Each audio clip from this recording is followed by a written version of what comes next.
আসসালামু আলাইকুম ফ্রেন্ডস, কেমন আছেন সবাই? আশা করি সবাই ভালো আছেন। গল্পপ্রেমী চ্যানেলে আপনাকে আবারও স্বাগত জানাচ্ছি।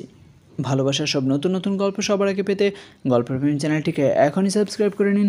আর অলরেডি যারা সাবস্ক্রাইব করেছেন তাদেরকে অসংখ্য ধন্যবাদ জানিয়ে আজকের ভিডিওটি শুরু করছি। প্রিয় বন্ধুরা, আজকের ভিডিওতে আপনাদের জন্য যে গল্পটি নিয়ে এসেছি সেই গল্পের নাম রংধনুর রং কালো, পর্ব 2। গল্পটি লিখেছেন সিদরাতুল মুমতাজ। বন্ধুর গল্পটি আপনাদের কাছে কেমন লাগছে তা অবশ্যই কমেন্টে জানিয়ে দিবেন। আর ভালো লেগে থাকলে একটি লাইক দিয়ে ভিডিওটি শেয়ার করে গল্পপ্রেমী চ্যানেলের সাথেই থাকুন। বন্ধুরা, আর কথা না বাড়িয়ে আজকের গল্পের পর্বে চলে যাচ্ছি। অরেন মুখ উজ্জ্বল করে হাসি দিল। ইলহানের চেহারা দেখে একটু বোঝা গেল না যে ভেতরে ভেতরে কতটা খারাপ অবস্থা হয়েছে তার। ভয়াবহ সংখ্যায় বক্ষপিঞ্জর জমে বরফে রূপান্তর হয়েছে। অজস্র এলোমেলো প্রশ্ন ইলহানের মস্তিষ্কে ক্ষিপ্ত মৌমাছির ঝাঁকের মতো কিলবিল করছে।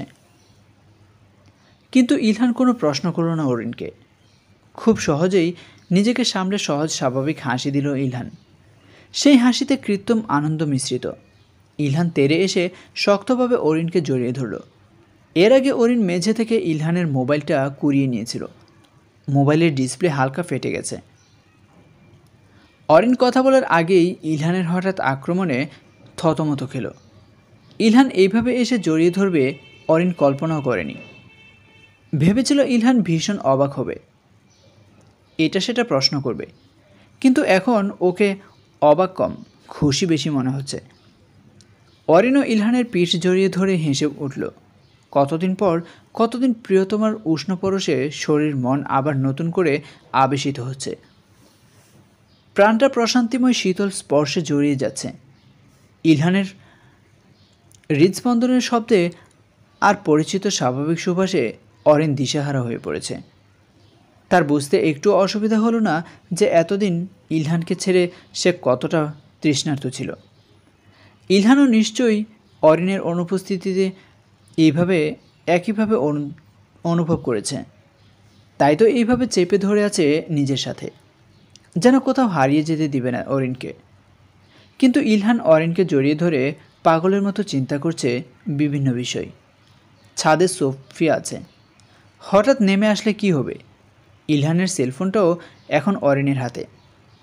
সেই সেলফোনের ওয়ালপেপারে তার আর সোফিয়ার একটা ঘনিষ্ঠ ছবি আছে। অরিন যে কোনো মুহূর্তে সেটা দেখে ফেলতে পারে। ইলহান উড়ন্ত আত্মা নিয়ে অরিনকে আরও ভালো করে চেপে ধরল। ভয়ে তার অবস্থা নাজেহাল। অরিন কিভাবে এখানে আসলো? কেন আসলো? তার উদ্দেশ্য কী? অরিন আদুরে কণ্ঠে বলল, এবার ছাড়ো তো ইলহান, অনেক হয়েছে, আমাকে ভেতরে আসতে দাও। আর তোমার ফোনটা যে হাত থেকে পড়ে গ্লাস ফেটে গেল, কি হবে এবার? অরিন কথা শেষ করার আগ মুহূর্তেই ইলহান তার হাত থেকে মোবাইলটা নিয়ে ছুঁড়ে ফেলে দিল। অরিন বিস্ময়ে চিৎকার করল, আরে আরে! ইলহান শীতল গলায় বলল, কিচ্ছু হবে না, তুমি ছাড়া আপাতত সব কিছু মূল্যহীন। একথা বলেই সে অরিনের কোমর ধরে কোলে নিয়ে নিল। অরিন শক্ত করে কাঁধ চেপে ধরল ইলহানের। অবাক হয়ে খুব জোরে হাসতে লাগল। ইলহানের আচরণে সে শুধুই অবাক হচ্ছে। ছেলেটা একদম আগের মতোই পাগল রয়ে গেছে। অরিন ভেবেছিল এই 6 মাসে একটু হলেও ম্যাচিউর হবে গরুটা, কিন্তু না, এ পুরো সাইকো। ইলহান পা দিয়ে দরজা বন্ধ করে অরিনকে ভেতরের একটা রুমে নিয়ে গেল। যেতে যেতে আর চোখে মোবাইলটা দেখল। ভেঙে গুড়িয়ে গেছে তো, না হলে শুধু এই মোবাইলের জন্যই ইলহানকে খুব বাজেভাবে ধরা খেতে হবে। ড্যাম! অরিনকে বিছানায় বসিয়ে ইলহান জুতো খুলে দিতে দিতে বলল, আমার এত খুশি কেন লাগছে অরিন? তোমাকে খুব মিস করছিলাম। মাত্রই ফোন হাতে নিয়েছিলাম তোমাকে ফোন করার জন্য, আর দেখো তুমি আমার সামনে চলে আসলে। এটাই কি ভালোবাসার জোর? অরিন হাসি মুখে বলল, আমি কিভাবে চলে আসলাম জিজ্ঞেস করবে না? আমার হঠাৎ আগমনে তুমি অবাক হওনি? ইলহানের আপাতত মাথায় কাজ করছে না, দুশ্চিন্তায়। সে হাসতে হাসতে বলল, আসলেই তো, কিভাবে আসলে? আর তুমি কি একা এসেছো? বাবা, মা, শ্যানিন কেউ আসেনি তোমার সাথে? অরিন ইলহানের মাথায় একটা চাপড় মেরে বলল, গরু, এতক্ষণে খেয়াল করলে যে আমি একা? ইলহানের বিস্ময় বেড়ে গেল। উঠে দাঁড়িয়ে বলল, তুমি একা কিভাবে এসেছো অরিন? কোনো অসুবিধা হয়নি? অরিন বিছানার উপর উঠে দাঁড়ালো। তারপর ইলহানের গলা জড়িয়ে ধরে বলল, একা আসিনি মিস্টার, আমার এক ফ্রেন্ডের সাথে এসেছি। নতুন বিয়ে হয়েছে তো, হাজব্যান্ড নিয়ে হানিমুন করতে অস্ট্রেলিয়া আসবে। আমাকেও অফার করলো, ব্যাস সুযোগের সদ্ব্যবহার করে চলে আসলাম তোমার কাছে। ইলহান গোমট কণ্ঠে বলল, তুমি ফ্রেন্ডের সাথে এসেছো? আবার তার হাজব্যান্ডও ছিল? আমাকে জানালে না কেন? আমি গিয়ে নিয়ে আসতাম। সারপ্রাইজ দিতে চেয়েছিলাম, তাই জানাইনি। কেন? না জানিয়ে এসে কি ঝামেলায় ফেলে দিলাম তোমায়? ইলহান অরিনের দুই হাত পেছনে চেপে ধরে বলল, ঝামেলায় তো এখন তুমি পড়বে মিসেস অরিন। দুষ্টুমি কণ্ঠে এই কথা বলে অরিনের নাকে চুমু দিল ইলহান।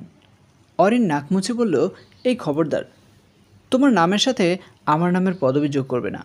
আমি মিসেস অরিন মাহাদি না, মোসাম্মদ অরিন জোয়ারদার। মুসলিম মেয়েদের বিয়ের পর নাম বদলানোর নিয়ম নেই। স্বামীর নামের সাথে মিলিয়ে স্ত্রীর নাম ডাকা হারাম, এটা জানো না? আসলেই জানতাম না। ঠিক আছে, এখন থেকে আর বলবো না, খুশি? বাসাটা অনেক সুন্দর। আচ্ছা, আমি কিভাবে তোমার বাসা চিনলাম সেটা জিজ্ঞেস করবে না? চেনার কি আছে? তোমাকে কি আমি আমার বাসার অ্যাড্রেস বলিনি আগে? কিছুই বলনি। তুমি যে এত বড় বাড়িতে থাকো এটাই তো আমি জানতাম না। কি বলো? আমার তো মনে হয় আমি তোমাকে বলেছিলাম। আসলে কি বলিনি কখনো? হুম, একদম বলনি। ইলহান ছোট ছোট চোখ করে তাকিয়ে রইল। একটু পর হেসে বলল, ও আচ্ছা, মনে ছিল না হয়তো, পরে আস্তে ধীরে বলবো সব। তুমি ফ্রেশ হও ততক্ষণে। আর খেয়েছো কিছু? খিদে পায়নি? পেয়েছে তো, কিন্তু আগে গোসল করব, অনেক টায়ার্ড লাগছে। ইট ওয়াজ এ লং জার্নি। ইলহান আলতো করে অরিনের চুলে হাত বুলিয়ে দিল। তার মনে আছে সে অরিনকে আগে কিছুই বলেনি। তাকে কোনো পাগলে পায়নি যে অরিনকে বাসার ঠিকানা জানিয়ে দিবে। কিন্তু প্রশ্ন হচ্ছে, অরিন ঠিকানা পেল কোথায়? কীভাবে জানলো সে ইলহানের আসল অবস্থান? অরিনকে সরাসরি কোনো প্রশ্ন করা যাচ্ছে না। ইলহান যদি এখন বলতো সে অরিনকে বাসার কথা জানায়নি, তাহলে নিশ্চয়ই অরিন বলতো কেন তাকে জানানো হয়নি। ইলহান এমন বিলাসবহুল বাড়িতে থাকা সত্ত্বেও অরিন কেন সেটা জানতে পারবে না? এই প্রশ্নগুলোর জবাব দিতে গেলে ইলহানকে হিমশিম খেতে হবে। সে কোনোভাবেই সন্দেহ পড়তে চায় না, বরং অরিনের অগোচরে খোঁজ নিতে হবে আসলে কোথায় কী হচ্ছে। ইলহান চমৎকার হাসি দিয়ে অরিনের দুই গাল চেপে ধরে বলল, অরিন, আমি যে কত খুশি হয়েছি তোমাকে বোঝাতে পারবো না। Thank you so much. Orin বলল, কেন? সকাল সকাল এত দারুণভাবে আমাকে সারপ্রাইজ করার জন্য। অরিন হেসে ফেলল। ইলহান চিন্তিত মন নিয়ে রুম থেকে বের হলো। বের হওয়ার আগে দরজা বাহিরে থেকে লক করতে ভুলল না। ভোরবেলার স্বপ্নটা তাহলে সত্যি হয়ে যাচ্ছে। ইলহান আজ স্বপ্ন দেখেছিল সোফিয়ার জায়গায় অরিন শুয়ে আছে তার পাশে, পরম আদরে তার মাথায় হাত বুলিয়ে দিচ্ছে। কিন্তু অরিনের চোখ মুখ অদ্ভুত দেখাচ্ছিল। সেই ভয়ঙ্কর দৃষ্টি দেখেই ইলহানের ঘুম ভেঙে যায়। আজ তো সোফিয়ার জায়গায় অরিনই ইলহানের পাশে থাকবে। অরিনের মনটা এখন ফুরফুরে লাগছে। সে একটা স্বস্তির নিঃশ্বাস ছেড়ে মোবাইল হাতে নিল। কিছুক্ষণ আগেও অসহ্য সন্তাপের দহনে তার বুকটা পুড়ে যাচ্ছিল। এখন মনে হচ্ছে সেই উত্তপ্ত জায়গায় কেউ বরফ ছুঁয়ে দিচ্ছে। শান্তি শান্তি লাগছে। তবে ইলহানকে অরিন একটা মিথ্যে বলেছে। কোনো বান্ধবীর সাথে আসেনি সে, এসেছে অন্যের সাথে। ইলহানের মা বাবা অর্থাৎ অরিনের শ্বশুর শাশুড়ি এই বিষয়টা জানেন না। অন্যয় গোপন রাখতে বলেছিল। অরিন তার এক ক্লাসমেট ও তার হাজব্যান্ডকে শাইখ সাহেব ও নুসাইবার সাথে দেখা করিয়েছিল।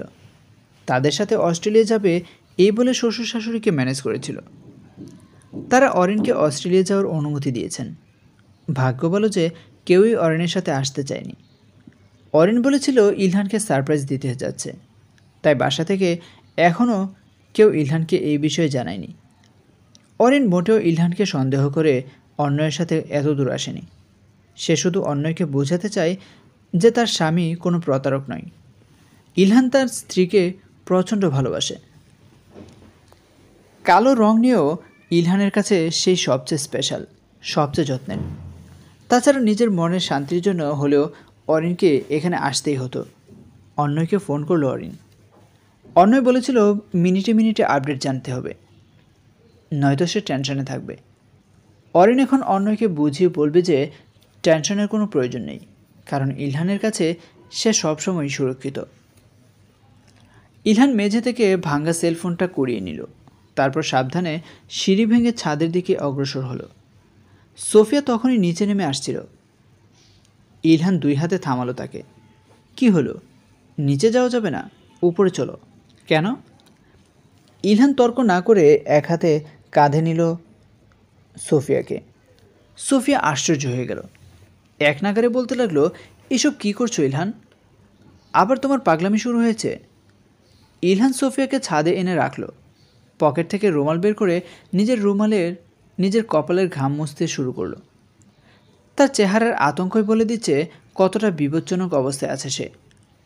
ওকে দেখে সোফিয়া বুঝল নিশ্চয়ই সিরিয়াস কিছু হয়েছে।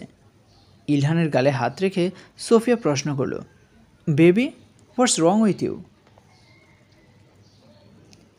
ইলহান জোরে কয়েকবার হাফ ছেড়ে বলল, ব্ল্যান্ডার হয়ে গেছে অনেক বড়। বাংলাদেশ থেকে আমার বউ চলে এসেছে। হোয়াট? বাংলাদেশ থেকে? মানে তোমার ওই ব্ল্যাক গার্ল? তুমি এখন আমার সাথে নিচে যেতে পারবে না। অরিন যতদিন থাকবে ততদিন তুমি। No no no no. Ilhan কি করতে যাচ্ছে বুঝতে পেরেই সোফিয়া চেঁচিয়ে উঠল। ইলহান ওর চিৎকারের তোয়াক্কাও করল না। হাত ধরে টেনে স্টোর রুমে ঢুকিয়ে বলল, মাত্র কয়েকটা দিন ম্যানেজ করে সোফি, প্লিজ। আমি যত দ্রুত সম্ভব অরিনকে বাংলাদেশে পাঠানোর ব্যবস্থা করব। ততদিন তুমি একটু অ্যাডজাস্ট করে নাও। বিনিময়ে তুমি যা চাইবে তাই পাবে। সত্যি যা চাইবো তাই পাবো? হ্যাঁ। সোফিয়া কাছে এসে ইলহানের কলার টেনে ধরে বলল, will you marry me? Ilhan থমকে গেল এই প্রশ্নে। নিষ্ফলক চেয়ে রইল কিছুক্ষণ, তারপর জানালো, ভেবে বলবো। সোফিয়ার হাত ছাড়িয়ে ইলহান যখন চলে যাচ্ছিল তখনই তার চোখ দুটো ছলছল করে উঠল। কোথায় সেই আগের ইলহান? এতটা বদলে গেল কেন? ইলহান ভীষণ বিরক্তি নিয়ে নিচে নামল। ওয়েস্টার্ন কান্ট্রির মেয়েরাও যে এতটা বিয়ে পাগল হতে পারে সোফিয়াকে না দেখলে ইলহান বিশ্বাস করতে পারত না। ইদানিং দিনরাত শুধু বিয়ে বিয়ে করে ইলহানের লাইফটা স্পয়েল করে দিচ্ছে সোফিয়া। এরকম চলতে থাকে সোফিয়ার সাথেও ব্রেকআপ করতে হবে। ইলহান দ্বিতীয় তলায় থামলো বেডরুমটা গোছানোর জন্য। এখানে অরিন ঢুকলে কিয়ামত হয়ে যাবে। অন্যয় অধৈর্য হয়ে বলল, আপনাকে আর কি বোঝাবো অরিন? আপনার হাজব্যান্ড অবশ্যই মিথ্যে বলছে, না হলে সে যে মেলবোর্নে এত বড় বাড়িতে থাকে এটা কখনো আপনাকে জানাবে না কেন? হয়তো জানিয়েছিল, আমারই মনে নেই। এখন আপনিও মিথ্যে বলছেন? আপনি নিজেও খুব ভালো জানেন সে আপনাকে এই বিষয়ে আগে কখনো কিছু বলেনি, হয়তো ভুলে গেছিল। আপনার মতো বুদ্ধিমতীকে এত সরলতা কখনোই মানায় না অরিন। এমন একটা বিষয় কেউ ভুলে যেতে পারে? আপনি তার ওয়াইফ, অর্ধাঙ্গিনী। তার জীবনের সাথে আপনার জীবন জড়িত। তাহলে কেন আপনাদের মধ্যে লুকোচুরি থাকবে? আপনার হাজব্যান্ড অস্ট্রেলিয়ার কোথায় থাকে, কি করে, কার সাথে মেশে, আপনি এসব খোঁজ খবর রাখবেন না কেন? অবশ্যই আপনার সব কিছু জানার অধিকার আছে। জানতে তো এসেছিলাম, তবে আমি তেমন কিছু পাইনি। আমার মনে হয় না যে ইলহান ইচ্ছাকৃত আমার থেকে কিছু গোপন করছে।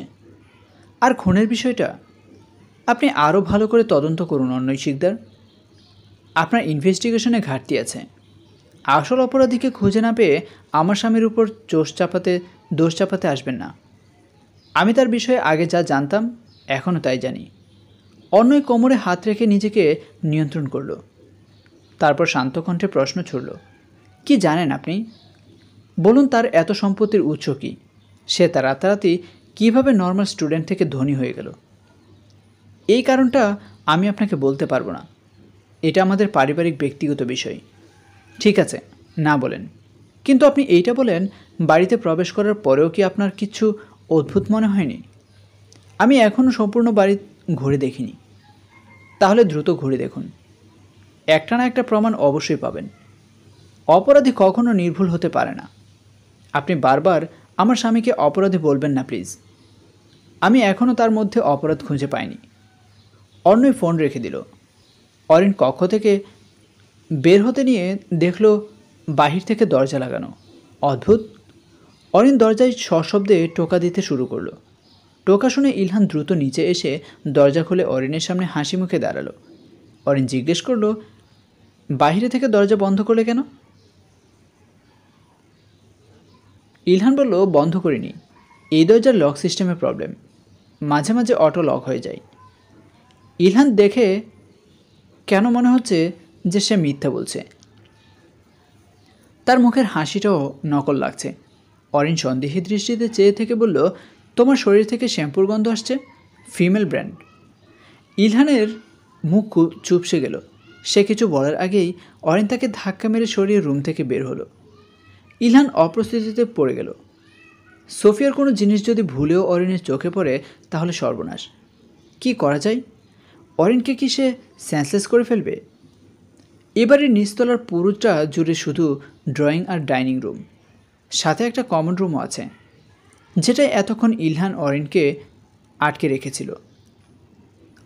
দ্বিতীয় তলায় কী আছে এখনও দেখা হয়নি।